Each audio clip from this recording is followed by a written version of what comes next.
Okay, well, I got my new Brentrup Stealth. I'm extremely happy with it. It's beautiful. And I thought I'd come outside with the natural light and try and show you a little bit how it looks. So I guess we'll talk about some of the features, and I'll rotate it around so you can see it.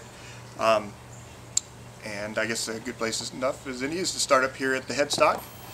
It's the headstock is one that Hans came up with on his last Eclipse, and I just thought it was so cool looking that I knew when I got a Stealth I would want that headstock on it. So that's where the headstock came from. It has a tortoise truss rod cover, has tortoise binding, gold elite tuners, and working down, he did a real nice job on the nut.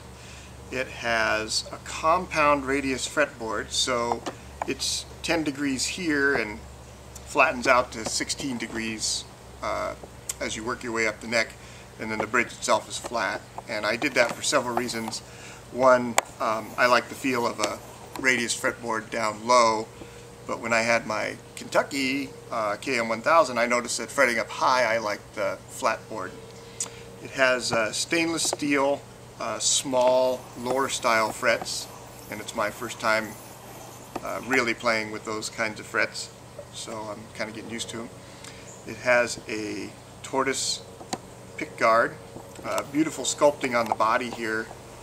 I just love the lines, how the body all kind of comes together. It has kind of a reddish red burst finish, which is what I asked for, and matching tortoise accessories, tailpiece cover and pick guard. The bridge is, I believe, a Cumberland Acoustics bridge, but I asked Hans to do this half bone, because I've had several instances where the E strings have actually dug into the ebony and started to mute or whatever, so I wanted less chance of that to happen. The sound holes is another feature on this mandolin. They're actually moved forward a bit, allowing more vibrating wood surface.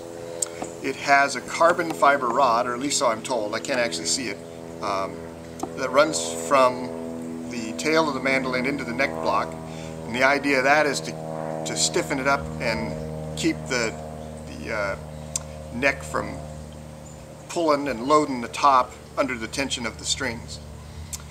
Let's see, what else does it have? Okay, well, working to the side, it has tapered rims. It's not like wacky tapered, it's just a little tapered, so it's a little wider towards the back of the mandolin, and it narrows as you go towards the neck. And the back of the mandolin, it's a real pretty burst. Got some curl, not lots, but there's definitely plenty in there. And let's see, getting that? The neck is pretty thick. Not as thick as some that I've tried, but it is a pretty thick neck, and it's shaped well, so it's comfortable. It's probably about the same as my Weber Fern neck was. But the fretboard on this one is 1 1/8 wide instead of the narrower 1 1/16. And that is about it. I think it's really nice. I'm really enjoying it. I'm going to try and get some sound clips here in a little bit that kind of highlight the sound a little better. And I look forward to playing it for many years to come. Thanks, Hans.